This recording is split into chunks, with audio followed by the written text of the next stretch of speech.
Autour de cette table, les principaux acteurs du secteur agricole, de la recherche, du développement ainsi que de l'État du Sénégal.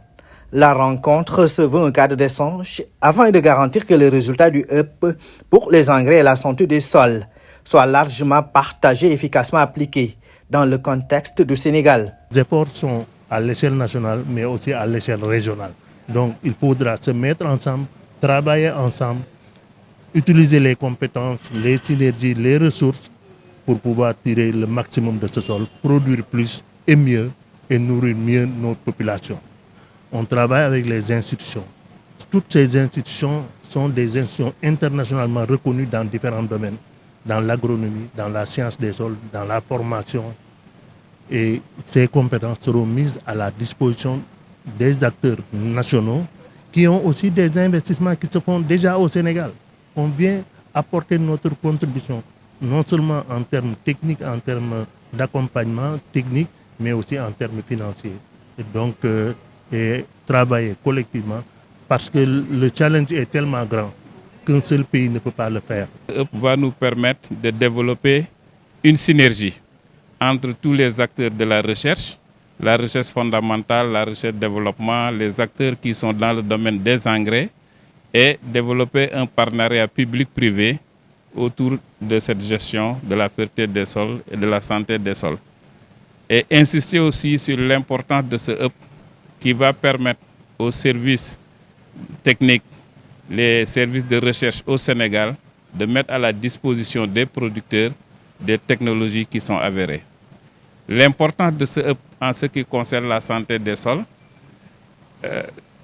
montre que en fait, ce HUP est dans la trajectoire même de la vision 2050 du président de la République, de son Premier ministre, mais aussi du ministre de l'Agriculture.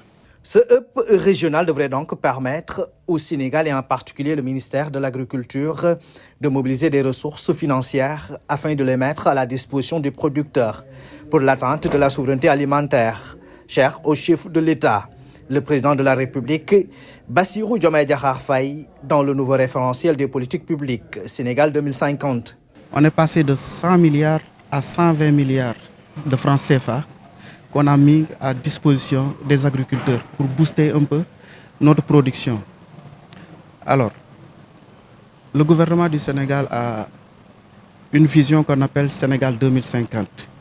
Ça nous permettra de réduire drastiquement les importations qu'on est en train de faire. Chaque année, c'est presque une importante manne financière de 1000 milliards, plus de 1000 milliards que le gouvernement sénégalais dépense pour faire venir toutes les spéculations, le maïs, le blé, le riz, l'arachide, le sorgho. Et ça, notre collaboration avec l'IFDC à travers le HUP pourra nous aider un peu à faire des économies considérables.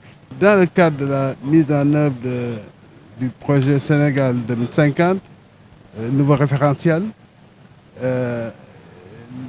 les engrais et l'utilisation des engrais s'imposent avec acuité et aussi leur qualité aussi.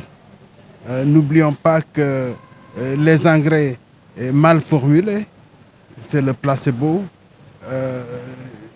ne sécurisent pas les objectifs de production. Donc c'est dire que le HUP là vient à point nommé parce que ça nous permet de bien suivre la qualité de la formulation des engrais. Et rappelons que le CERES Locustox a été désigné depuis 2016 comme étant le laboratoire national chargé du contrôle de la qualité des engrais. Et ça va participer à booster la production et in fine aider à atteindre la souveraineté alimentaire. En marge de cet événement, une signature de convention entre le ministère de l'Agriculture et l'IFDC, le Centre international de développement des engrais, est prévue à cet effet.